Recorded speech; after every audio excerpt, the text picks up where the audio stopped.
Pues bueno, vamos a empezar. O sea, el tema de la clase es el Masoret de los Geonim. Entonces hay que definir qué es Masoret, qué es Geonim y qué es él. No, pero entonces vamos a empezar primero con qué es Masoret. ¿Y más bien, a qué me refiero? Porque la palabra Masoret significa tradición. Entonces la pregunta es, ¿a qué me refiero con tradición? Con el título que puse, ya para que podamos empezar de ahí, ¿no?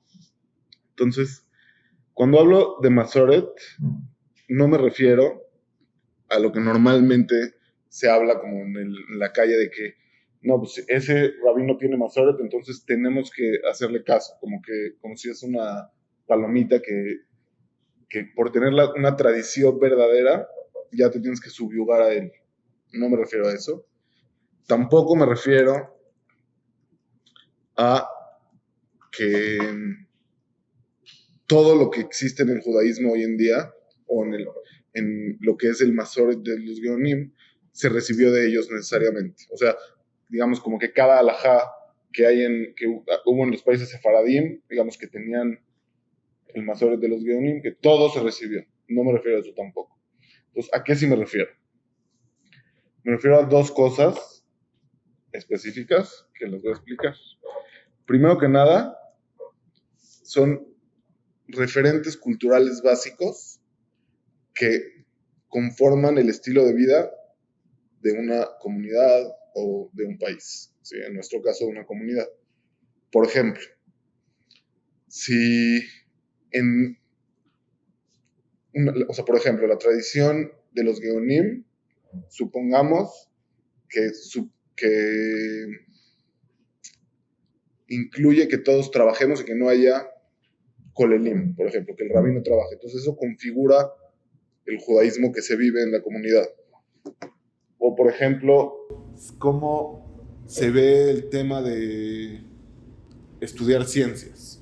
¿Sí? O sea, son cosas culturales que solo por un cambio muy pequeño se cambia radicalmente todo el estilo de vida. ¿Okay? A eso me refiero con Masoret, como la tradición, o sea, una cultura que forma estilo de vida. Y punto número dos, me refiero también a referentes culturales para la interpretación de textos. Ahora, ¿por qué esto es importante? Y voy a explicar. Normalmente no nos damos cuenta, pero toda la intelectualidad que existe en el mundo, o casi toda, se transmite a través de textos. No sé si se habían dado cuenta, pero realmente, o sea, todo lo que se sabe en las universidades, en las religiones, en donde sea, en los cultos inclusive, es a través de textos. Obviamente hay digamos, una tradición oral o que se enseña oralmente de un maestro, un alumno, cualquier cosa, como en las universidades se hace, pero realmente eso normalmente sirve solamente como acompañamiento de los textos. Realmente la información como objetiva o real o más relevante estar documentada en texto y así es como se pasa por milenios. Ha evolucionado. Hoy en día lo audiovisual también ha subido mucho los textos. Estoy de acuerdo, pero inclusive lo audiovisual viene a acompañar porque o sea, un texto lo puedes replicar muchas veces y también lo audiovisual, pero se puede, por ejemplo, alguien que entiende más rápido, por ejemplo, puede leer un libro. Hay gente que lee un libro en 2 horas y hay gente que lee un libro en un año, ¿sí? O sea, como que el texto ha funcionado muy bien para transmitir la cultura y yo creo que va a seguir siendo así. O sea, los audiovisuales van a ser muy buenos acompañamientos, pero realmente los textos es como el pilar de la transmisión de la cultura. ¿Qué ibas a decir algo? No, que en las universidades las materias tienen un libro en el que se basa la clase. Claro, O sea, siempre hay se un basa libro. en el libro. Estoy de acuerdo. Sí, el maestro tiene un currículum que se basa en un libro que es lo que sigue. Todo el semestre tratan el libro. Exacto. Eso es. Ahora, ¿por qué? Aún lo audiovisual, ¿no? ¿Perdón? Aún la creación del audiovisual. Estoy de acuerdo. Tiene de Paco. Correcto. Ok. ¿Por qué es relevante esto? ¿O a qué voy? hay que darnos cuenta también, aparte de que la transmisión cultural es en textos, también hay que darnos cuenta que los textos no existe una lectura objetiva de un texto. Toda lectura de cualquier texto tiene un aspecto subjetivo, que el que lo está leyendo pone su interpretación y extrae la información desde su subjetividad. Y eso es mucho mayor o mucho más extremo, mucho más como separado la interpretación cuando son culturas diferentes. Por ejemplo, si hay una cultura, si hay un occidental y quiere leer un libro de los hindús, aunque sepa el idioma, le va a ser muy difícil, o no difícil, nunca va a lograr la comprensión de ese libro en la cultura o internamente, o sea, como un hindú lo leería, ¿ok? Porque su cultura y su punto de vista es occidental y los patrones de pensamiento son occidentales y por lo tanto su lectura va a ser occidental. Y voy a dar ahorita unos ejemplos. Eso es como el punto de vista. Otra cosa inclusive es las mismas palabras van evolucionando. El mismo sonido puede hoy significar algo y va cambiando de significado con el tiempo. Por ejemplo,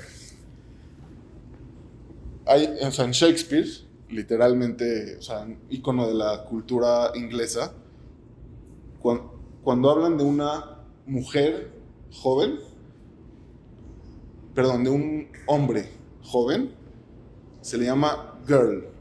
O sea, como hoy en día llamamos a una mujer. Girl. Entonces, ¿por qué es así? O sea, si tú lees el Shakespeare en inglés normal, en su versión original, vas a ver que dice girl y tú vas a creer que se refiere a una mujer. En realidad se refiere a un hombre joven, porque la palabra girl en la antigüedad significaba hombre joven y hoy en día significa niña.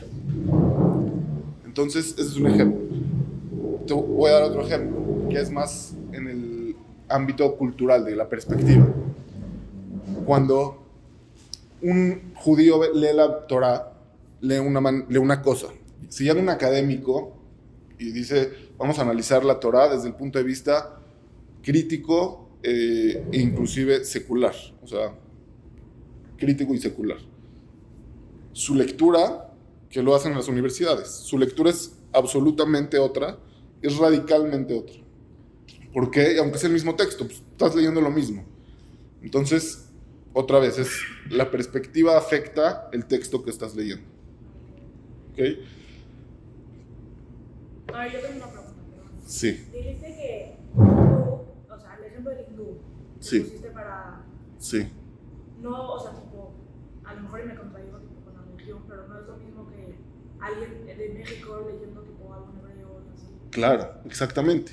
O sea, si alguien no tiene la cultura para leer un texto, la cultura en la que se generó ese texto, nunca va a entender a lo que se refería el autor original. El contexto cultural. Correcto. El contexto cultural te acerca, no te da exacto, pero te acerca a lo que se refería el autor original. ¿Me explico? Ok. Entonces, y por esto mismo, que es tan relativo un texto, es que se necesitaba una alajá que está en la Torah que dice al pia Torah sher yoruj, belamishpat asher yomru lecha ta'aseh, que haya un Sanedrín y que toda la Torah que está escrita, que es nuestra ley, solamente se puede interpretar por el Sanedrín, que es como la suprema corte rabínica, que ahorita ya no la tenemos, pero existió en su momento. ¿Y esa interpretación del Sanedrín era de Moshe Sinai o ellos lo interpretaban? O sea, no es nuestro tema, pero lo que quiero es, o sea, lo que voy es, necesitamos definir quién va a interpretar, en qué época, porque si no, cada persona, por su subjetividad, lee en el texto otra cosa y no hay una ley.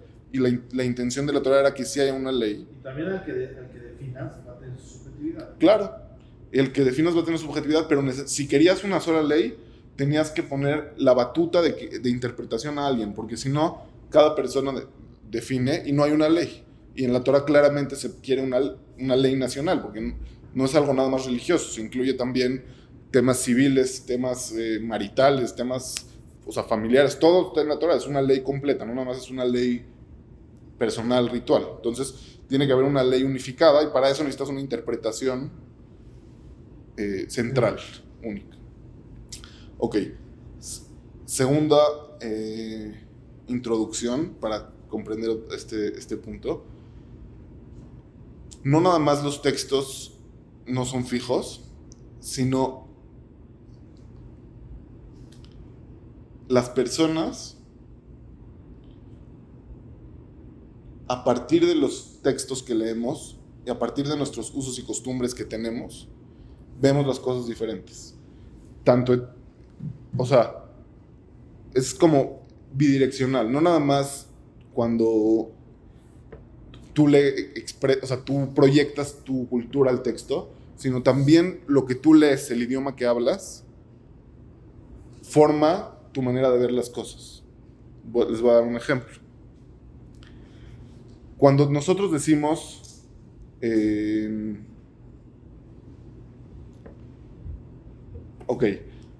alguien que habla árabe de nacimiento, si le preguntas a un niño o a un adulto, lo que sea, tienes unas tarjetitas de imágenes de una semilla creciendo y convirtiéndose en plantas. Foto, foto, foto, foto. Una persona árabe, si le dices, acomódalas en orden cronológico, las va a acomodar. El tiempo para él, en su mente, pasa de derecha a izquierda. O sea, así lo organiza. Y alguien que lee en español lo organiza de izquierda a derecha. Hay estudios sobre esto. O sea, la manera en que lees, el chino de arriba para abajo. Correcto. El tiempo también, el chino lo hace de arriba para abajo. ¿Sí? O sea, entonces, ¿a qué voy? El texto o la lectura, los textos y la cultura te cambian a ti también. ¿Ok? Entonces, de las dos. Quiero dar un ejemplo más, que también lo vi padre. Los chinos, hoy en día, sí, o sea, el chino se puede escribir de arriba para abajo y también de horizontal, o sea, vertical y horizontal. Cuando ellos ven un anuncio y lo ven vertical, por alguna razón sienten como algo tradicional. Si lo ven horizontal, lo sienten como moderno. Como, pues aquí hay algo moderno. Y solo porque esté vertical o horizontal, y en realidad su idioma permite las dos, o sea, se usa las dos. Pero, o sea, siempre hay como una relación muy, muy flexible entre el texto y la persona y cómo uno se impacta al otro, ¿sí? Ok, entonces ahora sí llego a lo que es el segundo punto a lo que me refiero con Masoret, que es la tradición cultural para interpretación de textos. Digamos, el primer punto de Masoret es como puntos culturales básicos que conforman el estilo de vida. Segundo punto de Masoret, una tradición cultural y referentes culturales que te generan interpretar el texto de una manera. ¿Correcto? No entiendo muy bien la primera definición. O sea, ¿a qué te refieres? Que tienen suficiente peso para determinar el estilo de vida y no son cosas que pueden pasar desapercibidas. Correcto. O sea, yo, si te lo quiero decir en otras palabras, te diría aspectos muy relevantes de la cultura de los Geonim que son sumamente importantes y que pasaron a otros lugares. Eso sería parte del Masoret. Pero eso es lo que me refiero. Es subjetivo. Exacto. Es subjetiva la palabra importante. A lo que me refiero es que configura el estilo de vida de las personas. O sea, cambia radicalmente. Alguien que lo ve desde afuera diría, ay, aquí hay otra cosa. ¿Me explico? O sea, hay un cambio muy sustancial. Y es subjetivo. ¿Ok? Si ven la definición que di de Masoret, estas dos definiciones, no se trata de decir toda la información que tenemos de cómo explicar la Gemara, ya la dijeron los Geonim. No es eso. Es una cultura de interpretación. Punto 1, cerrado. ¿Qué es Masoret? Claro. Ahora, ¿quiénes son los Geonim? Los Geonim son los Rashei Yeshivot. ¿Saben quiénes son los Rashei Yeshivot? Rashei Yeshivot significa los directores de las academias talmúdicas de los Emoraim. ¿Saben quiénes son los Emoraim? No. Los Emoraim son los Jajamim que hicieron la Gemara. O sea, son los que definieron el último Sanedrín, la última corte rabínica que definió todas las halajot de la Torá digamos, con autoridad nacional, porque eran el Sanedrín, eran la corte rabínica nacional. Esos eran los Emoraim. Y los Geonim fueron los seguidores o los continuadores de esas mismas yeshivot donde se generaron estas cortes rabínicas y el Talmud. Y son los Rashei Yeshivot, los directores de esas academias, que eran dos, Sura y Pumbedita, en Babilonia. ¿Quiénes? La siguiente generación de los Efraín eran los Geonim. Luego, O sea, sí, relativo, o sea, no importan los detalles. El punto es, eran los que estuvieron como cadena continua desde los Emoraim, siendo Rashei Yeshivot, en las mismas Yeshivot donde fueron Rashei Yeshivot los Emoraim. ¿Ok? Entonces son academias talmúdicas de lo más importante, porque son la continuación del Sanedrín. Yo tengo una preguntita. ¿Por qué la clase está basada en los Geonim y no en los Sanedrín? Si esa primera generación habría el mínimo riesgo de que algún detalle importante, por todo lo que tú dices, se perdiera por las interpretaciones. Justamente. Como Jeopardize, ¿por qué harían? No, entonces, el punto es, nosotros leemos el Talmud, y para nosotros es un texto de otra cultura. Nosotros no somos babilonios, y no somos judíos orientales de la época que se generó el Talmud. Entonces, ¿cómo leemos ese texto? Justamente. Entonces, justamente por eso, por esa subjetividad de llegar al Talmud y no entender qué pasa con el Talmud, por lo que hablamos antes, porque yo, en mi cultura mexicana, no puedo llegar al texto y entenderlo directamente. Entonces, necesito que me lo desglosen o me lo explique alguien que comprende la cultura que estaba y me lo explique. Pero la primera opción para eso son los Geonim. No estarían los Rishonim antes que eso. Exactamente. No, los Geonim están antes que los Rishonim. Sí. Por eso preguntaba si era la siguiente generación. Sí. O sea, estuvieron los Seboraim y otros, pero fueron periodos muy cortitos. Por eso ni siquiera los menciono. O sea, Ahí están hasta en la Gemara, por ahí. o sea, el chiste es que literalmente sí. O sea, fueron la siguiente generación en nuestro... O sea, es la fuente más cercana. Es la fuente más cercana. Una interpretación a los Emoraim. Exactamente. Es la primera fuente que tenemos para interpretar a los Emoraim.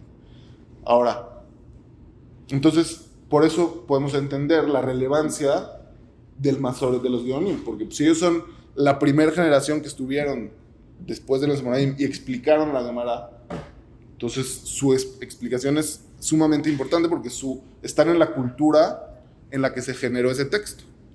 Y no nada más en la cultura, en el mismo edificio, tienen las mismas bibliotecas, a lo mejor no es el mismo edificio, pero por lo menos es las mismas bibliotecas, porque era muy difícil tener bibliotecas en esas épocas porque todo era manuscritos en rollitos.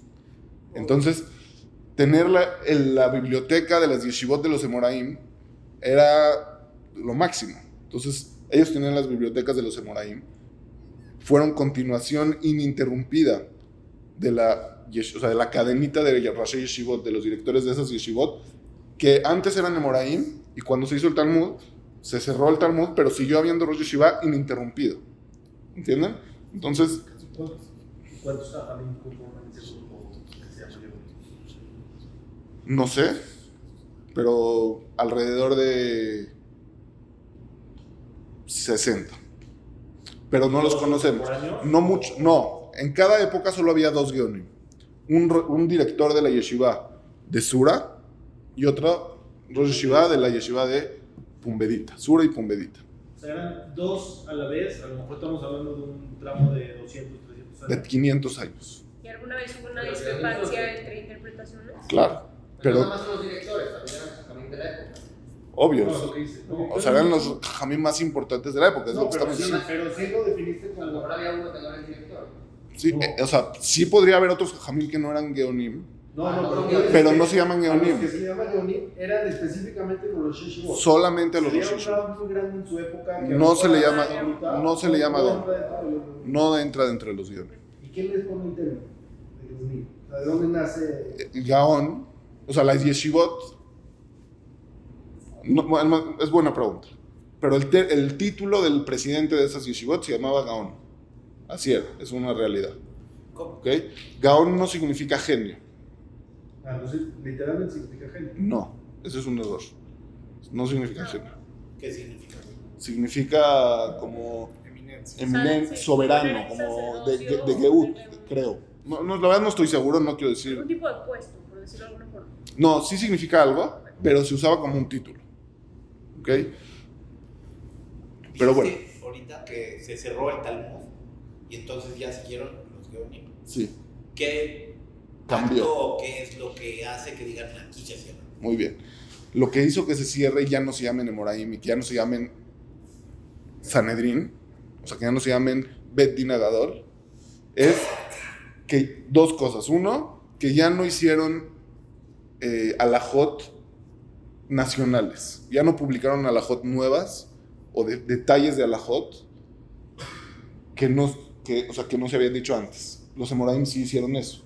Detallaron cosas dudosas de la Mishnah o hicieron takanot nuevas, hicieron minhagim nuevos, etc.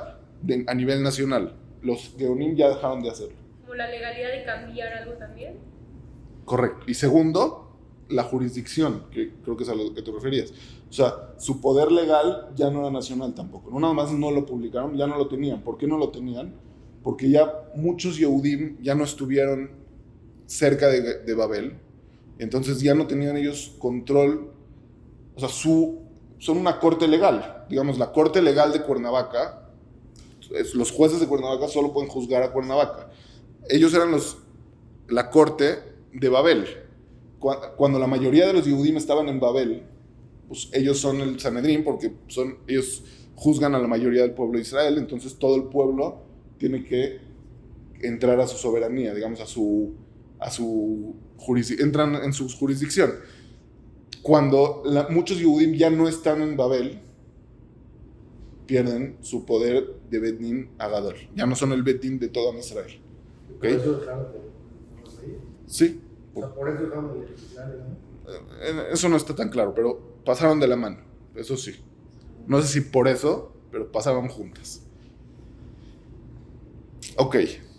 Entonces ya entendimos la relevancia de que los Geonim, del Masoret de los Geonim. Entonces, ¿qué nos interesa? Si queremos comprender la última ley nacional de Am Israel, que es la que sigue vigente hoy en día, lo que tenemos que hacer es entender la cultura de los Geonim y entender su método de interpretación del Talmud y de la Torah. Y así vamos a poder comprender mejor el judaísmo. O sea, eso es como el resumen de lo que llevamos hasta ahorita. Si entendemos que el texto es muy subjetivo y que ellos son los que más cercanos a esa cultura, naturalmente tenemos que llegar a estas conclusiones. ¿Están de acuerdo? ¿Alguien no? Ok. Ahora, esta Masoret de los Geonim, todavía no digo qué es, ni siquiera, voy a decirlo. Pero antes de decirlo, No sé cómo formular mi pregunta. También el mismo texto de los Leonim está sujeto a sus interpretaciones. 100%. ¿Cómo se acomoda eso? O sea, tienes que llegar a que te basas en textos, pero tienes una tradición oral que te acompaña en esa tradición de cómo lo interpretaron los Geonim. O sea, así como los Geonim, ellos mismos tenían el texto de los Emoraim, pero su tradición fue oral, porque eran la cadena de los Rashi Yeshivot de los Emoraim. Entonces era oral, acompañado con el texto de la Gemara. Lo mismo va a ser de los Geonim para los Rishonim en donde estén. ¿Me explico? Ok. Inclusive si te descarta cosas. O sea, el Gaón va a decir cosas que el Talmud no dijo.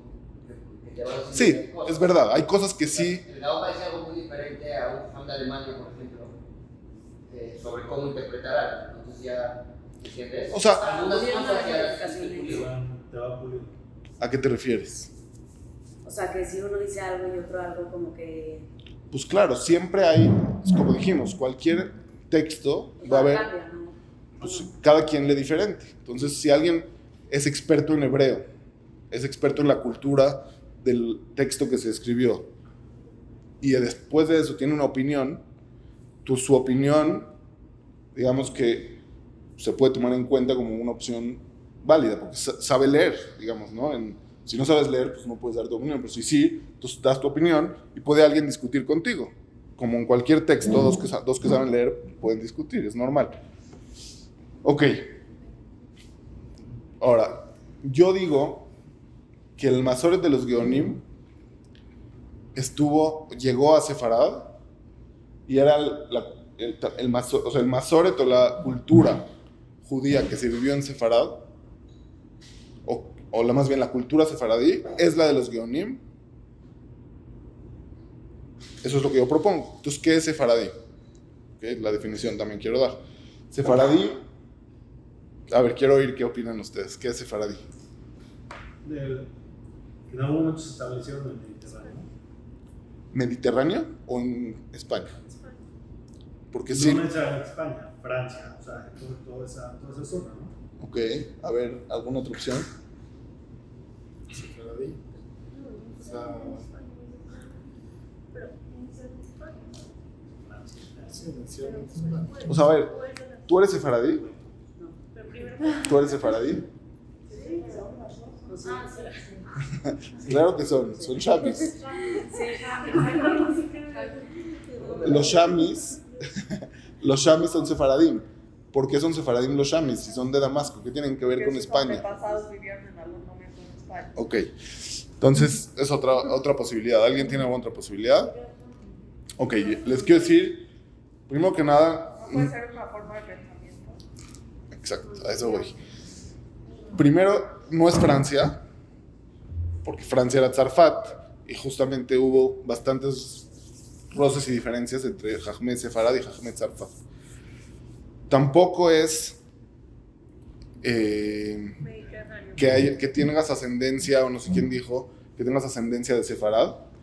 ¿Por qué? Porque hay muchos de los países del Medio Oriente o del norte de África que no descienden de Sefaradim, o sea, de los que vivieron en Sefarad, igual se les llama Sefaradim, tradicionalmente. Por ejemplo, no desde esa época, no digo desde ahorita, Rav Sadia Gaon, él nació en Egipto, Medio Oriente, luego vivió en Siria, y luego se fue a vivir a Babel cuando lo eligieron como Gaon, como Rosh Yeshiva de la Yeshiva de Sura, en Babel. Él fue el Rosh Yeshiva. ¿Sí?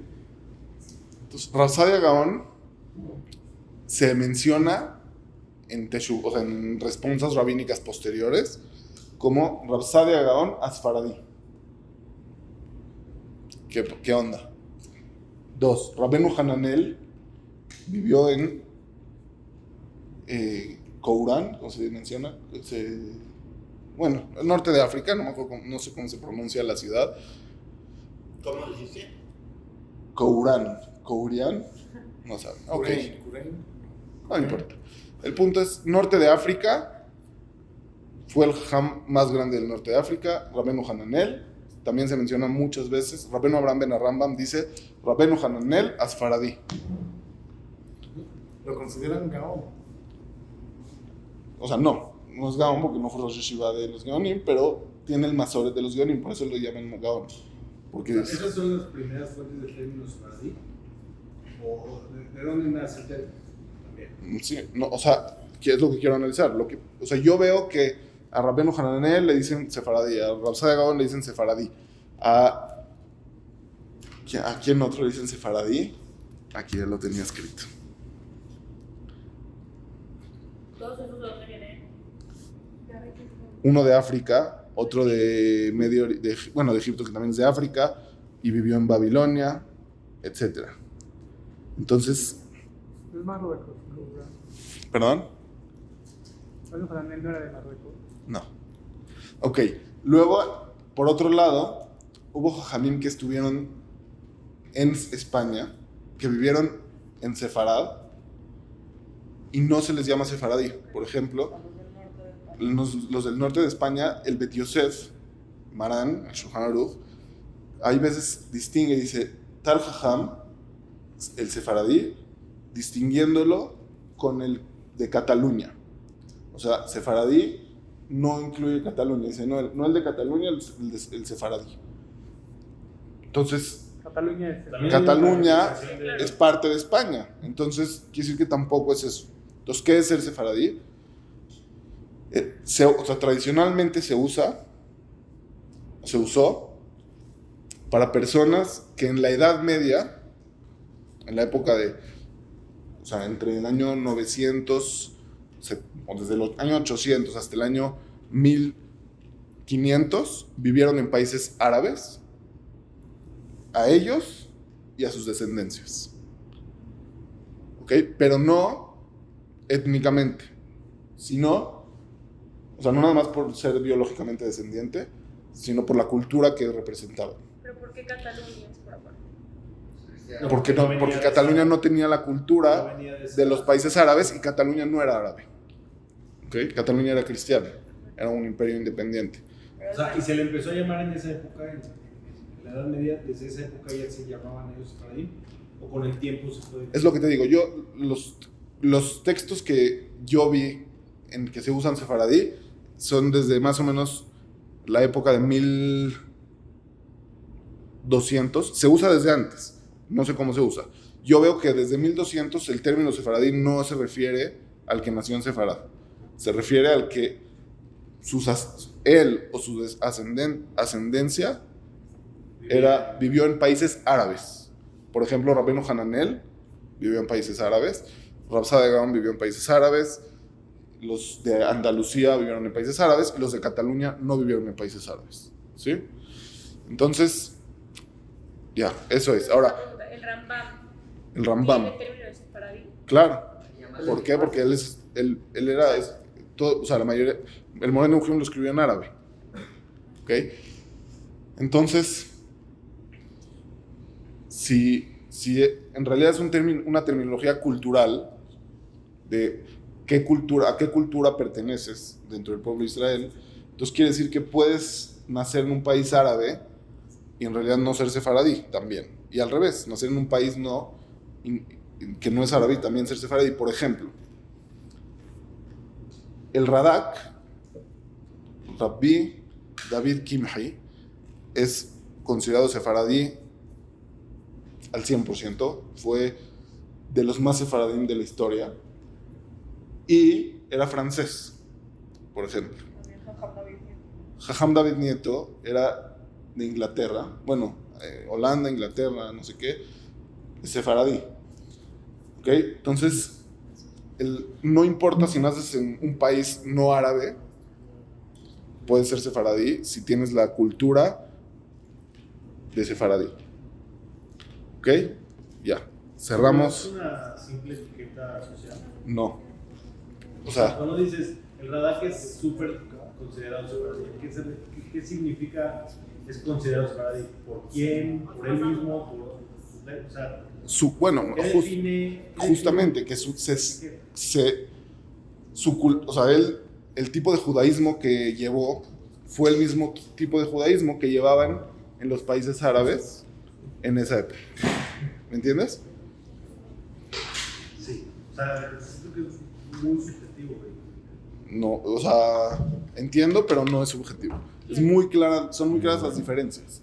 Y ahorita, o sea, vamos a ver justamente eso. Pues apenas vamos a hablar de qué es. Todavía ni siquiera digo. Ahora, ¿Okay? el decir sefaradí no significa que está más o menos apegado a la interpretación de los Moraim, ¿o sí? De los Geonim. De los Geonim. Y obviamente con O sea, a eso me refiero, sí. o sea, a la fuente, pues. Correcto.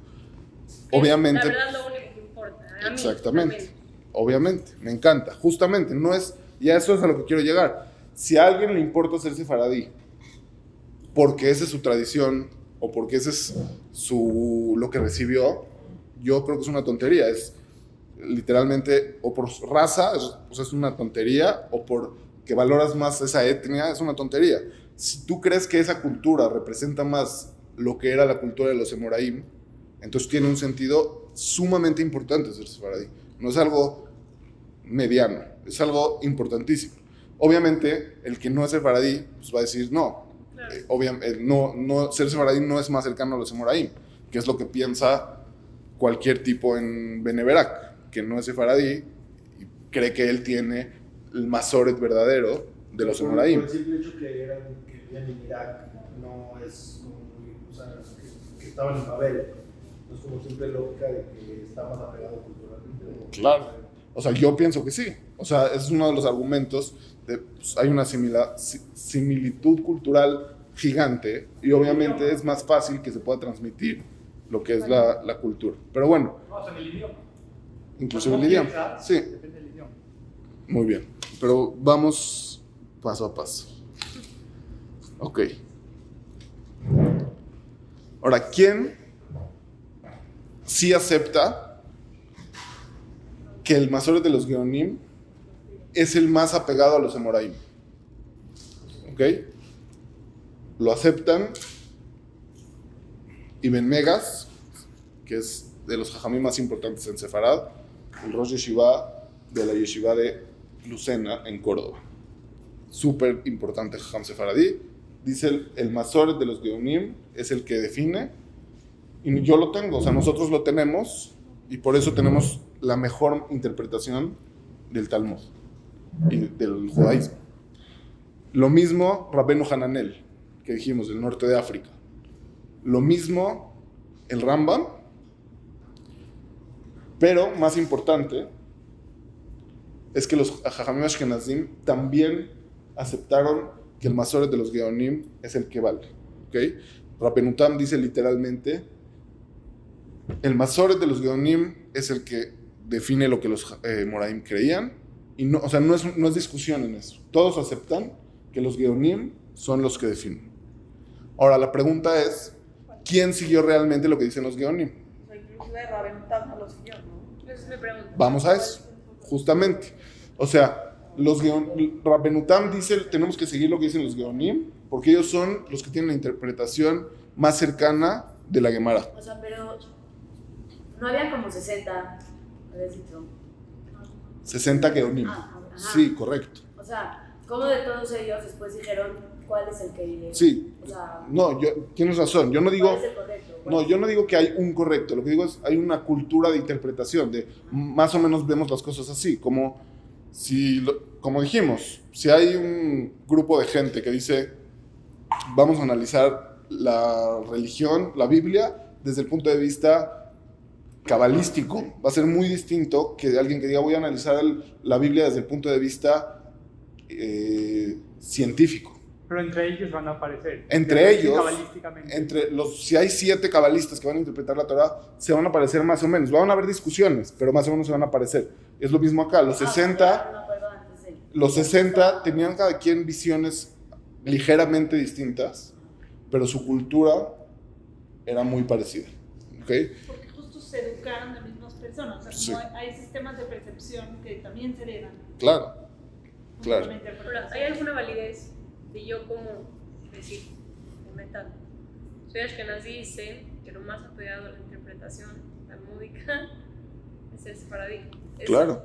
¿Qué validez? Mi pregunta es, ¿por qué no hay una conversión masiva? ¿Por qué no? Pues porque ellos no creen que yo tengo razón. O sea, ellos no creen que el Masoret de los Geonim está en Sefarad, creen que está en Ashkenaz. ¿Cuál es su argumento? No vamos a, todavía no vamos a entrar a eso. Todavía ni siquiera digo lo que quiero decir de Sefarad. Al final vemos la de Ashkenaz. ¿Ok? No, sí vamos a llegar. A lo mejor la clase que entra. ¿Quién más dice que es importante el Masoret de los Geonim? No nada más los Ashkenazim, no nada más los Sefaradim, también los Geonim mismos. ¿Ok? Hay varias teshuvot de los Geonim que dicen, si no recibiste tradición de los Geonim para interpretar la Torah, no estudies Gemara. Literal. O sea, no estudies, es mejor que no estudies porque vas a decir tonterías. O sea, mejor estudia lo que dijeron los Geonim y ya, porque si no, no vas a saber judaísmo. Entonces, también los Geonim avalaron o exigieron esa como que aceptes su técnica de estudio y su cultura de interpretación para poder entender el judaísmo. ¿Sí? Ok. Ahora sí, ya vamos a empezar con lo que es este Masoret, de esta cultura. Hay 4 puntos importantes y voy a desglosarlos muy bien. No nos va a dar tiempo de que acabemos hoy los 4. Entonces hoy vamos a ver 2 y la semana que entra los otros 2. ¿Ok? Uno es modernidad, lo voy a explicar. 2 es el objetivo de la ley de la Torá. 3 es el sistema educativo. Y 4 es la interpretación talmúdica, o sea, la técnica de interpretación talmúdica. Estos son ¿Los 4 qué? Estos son 4 pilares culturales del Masoret de los Geonim que yo identifiqué. Puede ser que haya otros. Estos son los que yo identifiqué, que son como lo más importante del Masoret de los Geonim. ¿Ok? Entonces vamos a empezar con el primero. Primero, voy a empezar con objetivos de la ley. ¿Para qué está la ley de la Torá? ¿Cuál es la función de que haya leyes? A ver, quiero oír. ¿Para qué hay leyes en la Torá? ¿Por qué se puso leyes? Orden social. Acercamiento a Dios. O sea, hay diferentes tipos de leyes. Hay unas para que recordemos cosas que nos apegan más a Shem. Hay otras que sociales, de orden social. Hay otras para generar Desarrollo personal. Exacto, desarrollo personal. Ok. No puede ser también como para conocer a Dios. Ok. Otra no A sería, veces sus leyes lo conoces como... y otra no sería, por lo mismo que dijiste, como para encaminar que no haya ningún tipo de interpretación, a que la Torah se distorsione, porque cada uno... No, pero ¿qué es la Torá? O sea, ¿para qué está? Por eso, o sea, las leyes hacen que no puedas moverte fuera del cuadrado y cumplas más fácil. O sea, ¿Para qué sea quieres más... cumplir? ¿Para qué es cumplir? No, eso ya es... Esa es la pregunta. Esa es la pregunta. ¿Para qué la ley? ¿Para qué cumplir? Entonces, por ejemplo, hay escuelas que están como de moda hoy en día, como hasídicas, cabalísticas, que piensan que las leyes de la Torá tienen como fines esotéricos o celestiales. No quiero decir místicos, mágicos, celestiales, esotéricos. ¿Ok? Por ejemplo, que si yo hago X cosa, me pongo el tefilín, se crean mundos y no sé qué, o se prenden luces en algún lugar, o te conectas, o sea, es como un radio. Si te pones el tefilín, hay como una conexión y algo pasa, ¿sí? O sea, hay esta corriente. Hay otras corrientes que piensan que todas las leyes de la Torá, por ejemplo, y llevan a la persona a... O sea, digamos, estoy hablando del objetivo más importante, porque obviamente también los cabalistas van a reconocer que en su nivel superficial también beneficia para otras cosas, pero lo importante son esos mundos y esas luces. ¿Okay? Otras interpretaciones, por ejemplo, son como todo es simbolismos. O sea, todo es para simbolismos, para aprender y reflexionar. ¿Sí? Todo. Hay una postura, que es la postura de los Geonim y de los Rishonim en Sefarad, que es las mitzvot tienen un beneficio terrenal. ¿Qué significa un beneficio terrenal? Que su impacto está en este mundo. O sea, si no mato, no se muere. Okay, desarrollo personal, ¿no? Cada ley. O sea, ahorita todavía no llegó a qué te van a llevar. Primero no es ni mágico, celestial, no es tampoco puramente simbólico para generar reflexiones, sino hay beneficios terrenales. Por ejemplo, que no se muera el compañero, que vivamos como sociedad, Causa consecuencia. que, por ejemplo, Está difícil de interpretar. generar educación, por ejemplo, la mitzvah de educar a tu hijo, pues que se continúe la introducción, la cultura, control de impulsos, o sea, son beneficios prácticos, y también hay algunas que tienen su sentido simbólico, pero también para generar un cambio en ti. O sea, por ejemplo, Digo, con el mismo ejemplo, Sacrificio. o sea, con la misma ejemplo, o sea, como de no matar, también implica eso de personal, ¿no? sí, claro. Todo, o sea, es un sistema complementario, pero todos sus objetivos son prácticos, y dentro de esa practicidad también está el impacto en nuestra psique inconsciente. Les quiero dar un ejemplo para que me entiendan. Está prohibido usar algo que era de Avodah Zará y tener provecho de eso. Por ejemplo, una cruz, un Jesús que le rezaron, es Avodah Zará. ¿Qué pasa si está hecho de oro?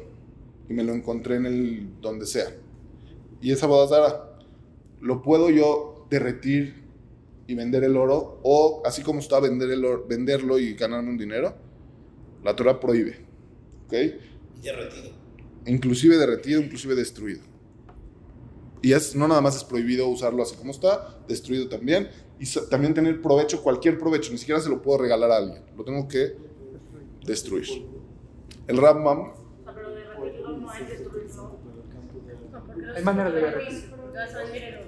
sí, o sea, es destruirlo sin beneficio.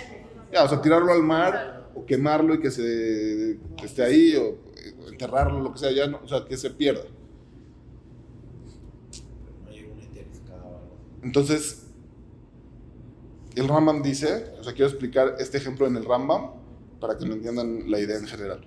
El Rambam dice, ¿por qué no puedes hacer eso? Porque la mente inconsciente del ser humano hace relaciones intuitivas erróneas. Por ejemplo, ¿cuántos Avodah Zarás se van a encontrar los Yehudim en la historia? Muchas. O sea, porque hay muchísimos Yehudim y hay muchísimos años. Entonces va a pasar que alguna vez alguien se encuentre algo de Avodah Zará y a partir de ese día le tenía, o sea, por alguna otra razón le iba a empezar a ir bien, económicamente o en algún otro aspecto, en familia, en lo que sea. Entonces le empezó a ir bien el día que agarró la Avodah Zará. Entonces su inconsciente va a relacionar, entonces quiere decir que la Avodah Zará me ayudó, benefició la Avodah Zará. Justo el día que la encontré, me empezó a ir bien. Aunque muchas veces a otros Yehudim van a agarrar la Avodah Zará y no pasó nada, o van a agarrar la Avodah Zará y les va a ir mal, porque pues pasa de todo en la vida. A los que les fue bien, van a creer que justo a ellos, desde que la agarraron, les empezó a ir bien. Entonces dice, hay una de las 613 mitzvot, es que no puedes tener provecho de la Avodah Zará. ¿Para qué es? Para educar tu inconsciente de no caer en ese error y no te vayas a llevar a la Avodah Zará. ¿Sí me expliqué? Pero justo Entonces, esas interpretaciones con la cultura de los anónimos, es lo que nos sí, parece, ¿no? o sea, ahorita voy a eso. Lo que quiero es que me entiendan cómo también existe funcionalidad, no nada más en cosas físicas, sino también en cosas mentales. O sea, que tiene una función, algo físico que tiene una función mental, de no cuidarte de una mala conclusión intuitiva inconsciente. ¿Me expliqué? Ahora, este tipo de interpretación de las mitzvot, lo ves en los Geonim. En especial, el que más escribió de este tema es Rav Saadia Gaon. De los Geonim, no se escribió mucho. Bueno, o sea, más bien no se conoce mucho. Lo que tenemos más acceso y es más fácil de lectura y de acceso es Rav Saadia Gaon, porque escribió muchos libros y Emunot Vedeot es como muy famoso, entonces es muy fácil tener acceso a él. Tú lees los motivos de las mitzvot que él mencionó. ¿Para quién estamos obligados de las mitzvot? Y te das cuenta que los motivos de las mitzvot todos son prácticos, terrenales, normales. ¿Sí? Ahora sí. Si dices que de los Geonim hay mucho escrito y así, ¿de dónde se aprende su...? Claro. Muy bien. De lo que sí tenemos. O sea, A lo mejor así es Rapsodia y la vaina o no era así. pues que sí tenemos. O sea, no es que no hay. Sí hay y se han descubierto mucho en las... No sé si sabes, hubo un descubrimiento de una Genizá del Cairo, muy importante, que había toneladas, o sea, muchísimo, de Teshuvot de los Geonim. Entonces, de ahí podemos conocer mucho cómo era, y sin eso igual ya teníamos. O sea, no es que no. Escritas en árabe. Muy bien, eso vamos a llegar a la próxima Y clase. de los Rishonim que hablan de Shema Geonim. Sí, también muchos Rishonim dicen cosas en nombre de los Geonim, y ves cuando concuerda con las cosas que tú encontraste en la Genizá, entonces puedes reconstruir. No es algo imposible, ni difícil. O sea, hay gente que se dedica a tener un judaísmo muy basado en los Geonim, hay jajamim así, y lo hacen, o sea, no es como imposible. ¿Puedo decir lo obvio? O sea, 2000 años después, esa interpretación de cuando encuentres y te quedes como tal objeto. O sea, ¿cuántas cosas hoy en día ya no tienen ese significado para nosotros y simplemente lo tenemos que seguir haciendo porque ya no tenemos Sanedrín? Ok, O sea, cuando tú interpretas de toda esta forma, obviamente sí tienes un desarrollo personal lógico que te impulsa, o sea, en lo terrenal. También te enfrentas a que las interpretaciones cambien según sí, o sea, la línea del tiempo. te voy a decir, analizar si esta es una buena manera o no es una buena manera, es un muy buen tema de hablar.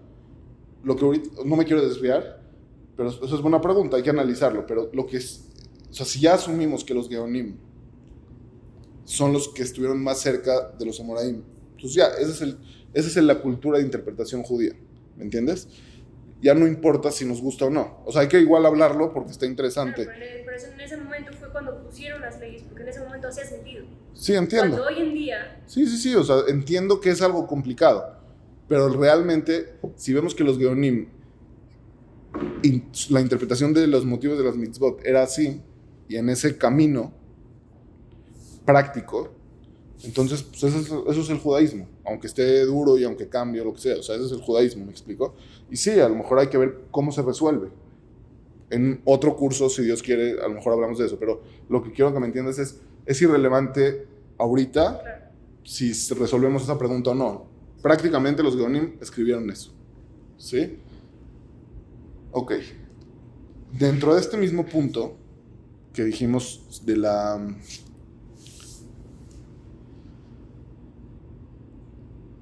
los objetivos de la ley, falta resolver ahora sí, ¿para qué? O sea, sí, es un beneficio terrenal, pragmático, pero ¿qué objetivo? O sea, ¿qué quiere lograr? Entonces, lo mismo, los Geonim y los Hamim Sefaradim están de la mano en que lo que se logra con las mitzvot terrenalmente y o sea, prácticamente es lograr el equilibrio y digamos como perfección, pero perfección entendida como equilibrio, para llegar al amor y conocimiento de Dios. Y en el nivel más alto de amor y conocimiento está el Ruach HaKodesh, o sea, es como el nivel más alto del objetivo, ¿sí? Pero en el nivel normal es equilibrar a la persona y a la sociedad para que las personas puedan, a través del equilibrio, conocer y amar a Dios al nivel máximo que puedan.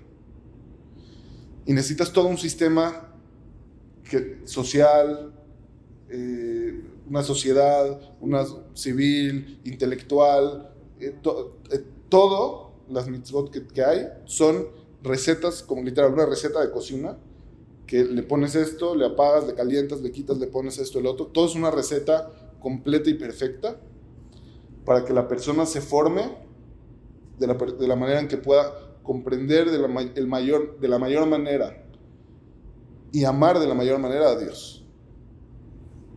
¿Sí? ¿Qué no es? ¿Qué no dicen los Geonim? Que hay otras escuelas de judíos que dicen así. Por ejemplo, el fervor, el sacrificio por Dios, el arrepentimiento. Por ejemplo, hay jajamim que dicen, lo más importante en la vida es estar en un arrepentimiento supremo de las averot que has hecho, y eso te acerca muchísimo a Dios, y entonces hay que llegar a un extremo de fervor, sacrificio y arrepentimiento ante Dios, y eso es lo que te va a dar el amor o el Ruach HaKodesh, o el apegamiento a Dios, o lo que quieras llamarle. Entonces, ¿cuál es la diferencia? Los Geonim te dicen, no, todo es una receta terrenal que te prepara perfectamente para llegar a un equilibrio, y que ese equilibrio es la mejor y la única opción para llegar al amor y conocimiento de Dios al nivel máximo. ¿Comprendido? O sea, pero es un enfoque más frío, ¿o no necesariamente? Al revés. ¿Cómo? El objetivo es el conocimiento y el amor a Dios. Entiendo, no, lo que te estoy queriendo entender es qué te refieres con que yo no estoy de acuerdo con el camino del fervor. Sí. Sí, es más frío. Es más frío, o sea, ellos son hay más... Aférrate a hacer la mitzvah, porque la mitzvah tiene este objetivo y es un tema técnico. Es que no, pero no puedes solo ser técnico. Si parte de las mitzvot incluyen temor a Dios, amar a Dios, tefilá, el Kriyat Shema, o sea, son cosas que te hacen reflexionar, que te hacen pensar, que te hacen sentir, que te hacen... O sea, todo eso es parte de la receta. Si tú lo haces técnico, no estás siguiendo la receta. Lo que sí es que sí es un poco más frío. ¿En qué aspecto? Pues porque no te estás yendo al extremo del fervor. Si alguien dice, no, el nivel máximo es entre más sacrifiques, más nivel.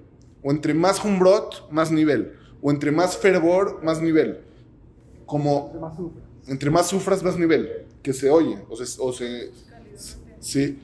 Entonces, obviamente cuando tú dices, no, hay que estar equilibrados en la vida, y hay que tener, por un lado, el fervor, cuando la misma Torah te dice la receta que tengas fervor, pero también no tener fervor cuando necesitas no tener fervor, porque la misma receta hay veces te dice no tengas fervor.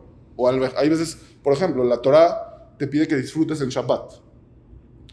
Es parte de la receta que disfrutes. Entonces, ahí no estás sacrificando por Dios. A mí es una receta accesible, porque ¿cuántas personas podemos irnos al extremo y sentir ese No, pero extremo? está... O sea, no, pero de hecho, a mí se me hace... No, pero yo lo que estoy diciendo es que el fervor es malo. No, al revés. A mí, justo al comentario de Ari, se me hace una receta de 2 más 2 es igual a 4, que es mucho más factible que cada uno de nosotros podamos llegar a eso. A decir, vete al extremo, siente fervor, y entonces te vas a... ¿Qué pasa si me voy al extremo y nunca llego al fervor y nunca me acerqué a Dios? Está perfecto. Y toda mi vida viví para a ver cuándo. De acuerdo. Pero yo... Sí, o sea, yo no estoy entrando de que a cuánta gente incluye, a cuánta gente no incluye. Eso yo no me estoy metiendo a eso. Yo estoy hablando de si se va a percibir un poco menos religioso. Pues claro, porque la religión la percibimos en la perspectiva cristiana de sacrificarse. No, pues la religión es sacrificarse, ser sumiso, someterse al 100%. Entonces, si toda tu religión, tu perspectiva de religión es esa, y dices, no, yo no quiero nada más eso, quiero eso, pero también equilibrarlo con ser exitoso, lo quiero equilibrar con tener placeres, lo quiero equilibrar, y no yo, porque la receta de la Torah es así. O sea, la receta de la Torah es que tienes, por ejemplo, y tal vez es algo no tan correcto decirlo políticamente, pero la Torah, eso lo dice el Kuzari, si no, no lo diría. ¿Okay? El Kuzari, Rabbi Yehuda Levi, dice, la Torah te forza, por las leyes que tiene, a trabajar. Es natural, porque justo la Torah está hecha, y es parte de la receta. ¿Para qué necesitas trabajar? Porque parte de las fuerzas de tu mente y de tu psique, de tus facultades y de tus necesidades, es ser exitoso, es ganar, es sobresalir. Entonces, si trabajas vas a tener eso. Si no trabajas, te está faltando en la receta. ¿Me entiendes? O sea, inclusive a ese nivel. O sea, todo es una receta. Entonces, si te quieres ir al más religioso, Pero entonces... son como filosofías de vida, pero no son definiciones en las mitzvot. O sea, ¿cómo bajas eso a una apuesta de un tefilín en la mañana? O sea, el Gaón que te va a decir... Todos se van a poner el tefilín, eso no va a cambiar. No, por eso, pero ¿qué interpretación le das a la apuesta del tefilín de acuerdo a la filosofía del Gaón? Ok. Por ejemplo... Sí, o sea, por ejemplo, el tefilín tiene pergaminos. Obviamente tiene que estar relacionado con que pienses en lo que está escrito en el pergamino y envolverte, vestirte con él significa algo. O sea, no quiero decir ahorita una interpretación al aire. Le buscas la interpretación práctica de cómo impacta. Cómo te impacta a ti. A ti o a la sociedad en el punto de vista pragmático o mental. ¿Sí? Entonces, o sea, ¿entienden lo que digo de que sí se va a ver menos religioso? Sí, o sea, porque el que sigue la Torah, hay veces se ve menos religioso. El que disfruta en Shabbat hay una obligación de disfrutar. Se ve menos religioso. El que está echando un whisky en Shabbat, se ve como que menos religioso, de alguna manera. En realidad está siendo más religioso, porque la religión judía no busca extremo fervor o sacrificio, sino busca extremo equilibrio. Pero justo ese extremo fervor de sacrificio, o sea, viene mucho del mundo ashkenazí por el lugar en el que vivieron, ¿no? Porque las influencias que tenían eran las influencias cristianas, ¿o no? Pues sí, es muy posible. Es muy posible y lo vamos a hablar la siguiente clase. O sea, sí lo vamos a hablar. Ok, entonces ya terminamos los objetivos de la ley. Creo que ya tengo que frenar.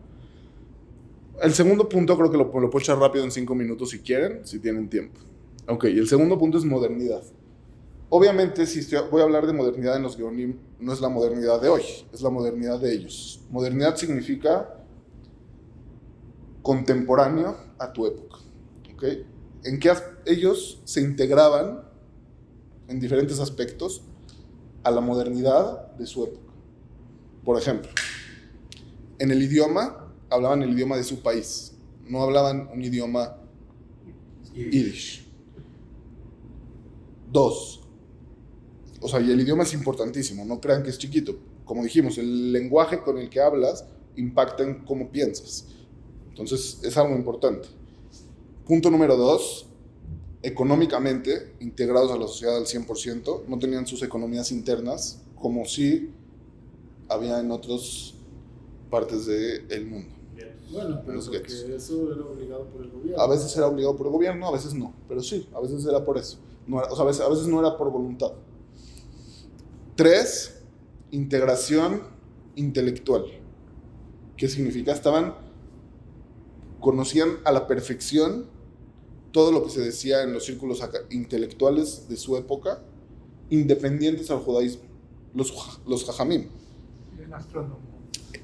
Sabían de la astronomía de la época, sabían de la lógica de la época, sabían de la química de la época, filosofía de la época, estaban enterados al 100%. O sea, pero tomaban parte de tu tiempo entonces para estudiar cosas sobrenaturales. Claro, 100%. Y en eso voy a hablar en la siguiente clase, que es lo del sistema educativo, que voy a hablar de eso. Pero sí, 100%. Entonces, la modernidad es estar integrado intelectualmente. Y cuarto y último punto, inclusive algunos aspectos de la estética cultural. O sea, ¿a qué me refiero con estética? Como símbolos clave que te hacen, se siente como que perteneces a la modernidad. Por ejemplo, la poesía.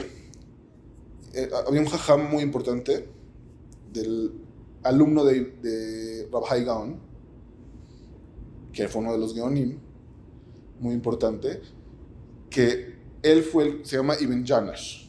Fue un jajam muy importante en Sefarad. Él fue alumno de Rabbi Ibn Janash. ¿Janash? Fue de los lingüistas más importantes de Sefarad y del hebreo. O sea, el hebreo moderno se basa muchísimo en lo que él hizo para el hebreo antiguo. ¿Entiendes? O sea, es alguien muy importante. Él era alumno de Rabbi Gaon y comenzó a desarrollar poesía secular, o sea, no toráica, en árabe. Obviamente, que un jajam así de grande esté haciendo eso, es un símbolo de, como que no le tenemos miedo a la modernidad, es un símbolo de modernidad, de integración. Otro ejemplo, ya más... romántica o ¿Perdón? poesía romántica, de hablar de amor o de qué? Seguramente sí, pero es secular, o sea, no toraica. De guerras, ya después de él fue el que como que empezó, ya después de él, Rabbi Yehuda Levi, el Ibn Ezra, Rabbi Shmuel Anagid, y muchísimos hicieron poesía de guerras, hicieron poesías de amor, hicieron poesías de la vida, del alcohol, de las moscas, o sea, literal tienen poemas de todo.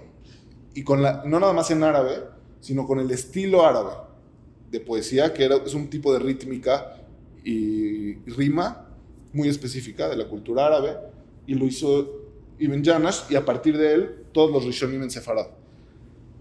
Entonces, son símbolos, o sea, no es algo relevante, o sea, obviamente es relevante, pero me refiero, no estás sacrificando algo del judaísmo, y no estás adaptando algo muy importante de la cultura en la que estás, pero es un símbolo de no me asusta la modernidad y me siento como parte de ella, y ahora sí yo tengo algo que decir en la modernidad porque pues, tengo la Torah, entonces no me asusta y puedo hablar. ¿Okay? Otro ejemplo, para que me explique, Rabbi Yehuda Ariemi Modena fue un jajam en Italia, sefaradí. Él era el Dayan. ¿Saben qué es ser Dayan? Es el juez del Bet Din, de la corte rabínica. Era el Dayan de Venecia. Era un jajam muy importante. Él era, aparte de Dayan, era también el director del teatro de Venecia. ¿Sabían? ¿Quién era? Rabbi Yehuda Ariemi Modena. Era un jajam importante, tiene shooting de alajá, o sea, es alguien importante, es un rabino importante. Y él era el presidente, el director del teatro de Venecia. Entonces, lo mismo, son simbolismos muy pequeños, inclusive era su trabajo, puede ser, pero se sentían cómodos e integrados en, como cosas culturales del momento, que no afectaban, que eso es muy importante, no afectaban a su judaísmo de manera esencial. La modernidad en ese entonces también se permitía o se prestaba, o sea, no chocaba tanto con ideas. Es que hoy en día tu idea de rabino, como dijo al principio de la clase, es ya distorsionada por lo que hoy tú como rabino. Bien, pero también la modernidad hoy en día, o incorporarte al mundo hoy en día, no significa lo mismo que era antes. Nunca ha sido como era antes. O sea, siempre vemos que... Siempre pensamos que estamos grave. Y obviamente, siempre es grave. Porque pues, siempre los son goim. No tienen la Torah. Entonces no tienen la receta para hacer... Los niveles de promiscuidad y cosas que hay hoy en día... O sea, la cultura normal de las personas goim eran paganos. Eran, o no paganos, pero no judíos. Y obviamente eso implica que no tienen los mismos valores que nosotros. Como hoy en día. No tienen los mismos valores que nosotros. Entonces, ¿qué sacrificaban? Obviamente cosas que no impactan en su judaísmo. Cosas simbólicas que no son tan relevantes. Entonces pueden ser parte de la cultura y al mismo tiempo, por ejemplo, mantener el hebreo, que es lo que decía. Cuando tú tienes el idioma solo del otro, entonces sí, tu cultura es solo la del otro. Pero si tú eres experto en hebreo, en el idioma y en la cultura, y eres fiel realmente a la Torah, fiel en serio, puedes, o sea, al revés, es parte de estar equilibrado, estar en paz con tu alrededor. Si estás como en pleito con tu alrededor es muy duro. Obviamente, en cosas que son importantes pelear, pues se pelean, y eso obviamente también lo hacían. Y bueno, cerramos hoy, nos vemos la próxima clase, y vamos a hablar la semana que entra dos cosas. Una es el sistema educativo, que tiene que ver con las ciencias, tiene que ver con Torah, cómo estudiaban, etc. Y vamos a hablar también de cómo interpretaban el Talmud y la Halajá. Son los dos puntos más que vamos a hablar. Y después de eso, vamos a hablar de por qué todos estos 4 puntos no los tenían en Ashkenaz y en los romañotes y en otros Yehudim que no son sefaradim. Yo de verdad, ¿se puede? Claro. Sí podemos entender que los Geonim sí tenían cierta cultura diferente que tenían formas de pensar diferente que los amoraíes, los Geonim. O sea, pero su cultura influenció mucho también su forma de pensar y su forma de interpretar. ¿En qué, por ejemplo? O sea, no ¿Estás sé. preguntando si sí o estás aseverando? No, o sea, como Sería en lo- todas las épocas siempre hay una influencia cultural. Ok, Entonces los Geonim entiendo. también tuvieron una influencia cultural independiente a lo que tenían los amoraíes. Entiendo, entonces. Entonces, ¿cómo tomamos esa influencia cultural que tenían los Geonim para entender sus interpretaciones? Ok. Que se influencian. ¿Tú qué contestas a eso? Ok, segunda pregunta, ahorita te contesto. Eso, y segunda, ya no entendí cómo se relaciona la Torah de los Geonim con la de Sefarad. O sea, ¿qué argumentos o relación hay para decir que esa se fue a Sefarad? Ok. Entonces, sobre la primera pregunta, o sea, vamos a pensar juntos. Si tú ves, o sea, primero que nada, yo diría, no tienes de otra. Es lo más cercano que tienes a los Amoraim. O sea, literalmente no hay de otra. Si dices que se alejó un poco, pues ni modo. Esto es lo más cercano que existe. Eso es el primer punto. Segundo punto, realmente, o sea, esa idea de que nos influenciamos en la cultura es muy delicada. Por ejemplo, Ibn Janash y todos los jajamim que vinieron después, ¿se influenciaron de los árabes porque escribieron poemas en árabe con la rítmica árabe o no se influenciaron? Eso se llama influencia. Yo diría, si no interviene con lo que recibiste de la tradición judía, no se llama que me influencié. O sea, obviamente, Pero no en tu cultura. exacto, no, o sea, no es relevante esa influencia. Obviamente es una influencia, pero no es relevante con respecto a mi judaísmo. Lo que yo estoy proponiendo es, si tienes una tradición oral y la misma yeshiva, de Rosh Yeshiva a siguiente Rosh Yeshiva, en el que no se rompió nunca esa cadena de maestro-alumno, entonces creo que es más fácil que se mantenga la cultura previa de interpretación del texto.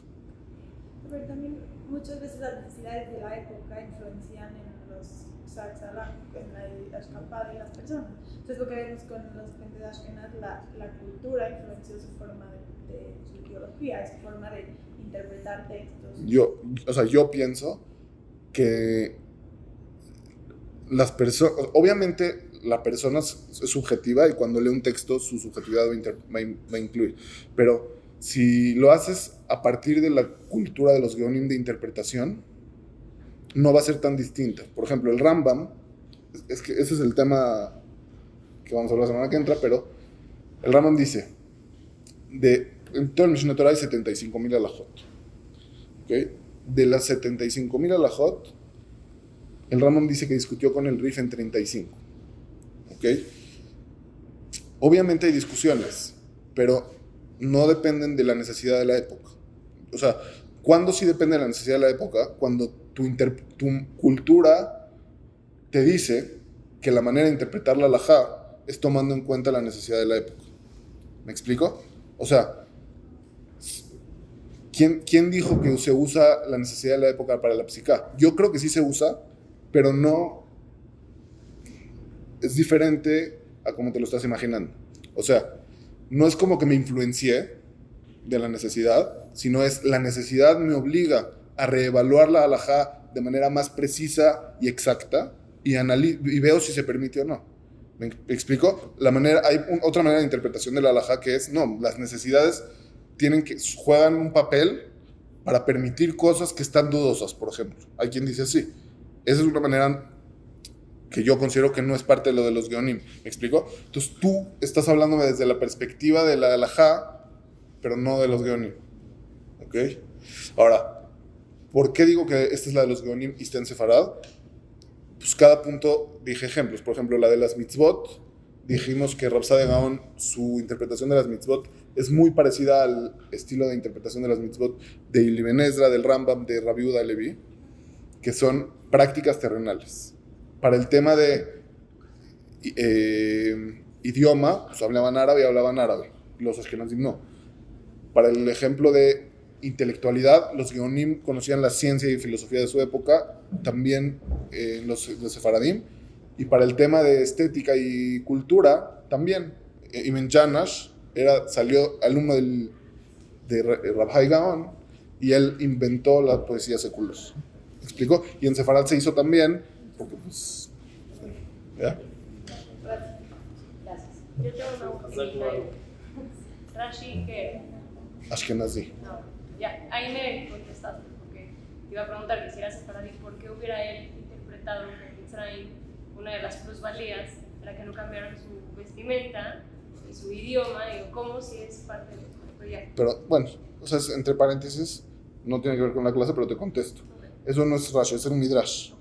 Pero en esa época era muy importante cuidar eso porque no tenían mitzvot. Esa era su cultura hebrea. O sea, eran símbolos culturales que los unificaban como nación. Pero ni siquiera tenían diciendo, mitzvot. porque me interesa, el abrir esta parte no podría poner en peligro la cultura. Pues si ya tenemos las mitzvot, ya nos dijeron que sí y que no. O sea, en esa época no tenían receta. Ahorita ya tenemos receta. Si la Torah dice que no nos usemos la ropa, pues no la usemos. Si dice que sí, entonces sí. ¿Ya lo entendiste? Bueno, ¿alguien tiene alguna otra pregunta? Bienvenidos a todos. Buenísima la clase. Los esperamos aquí el próximo miércoles a las 9:15. Muchas gracias a todos. Gracias.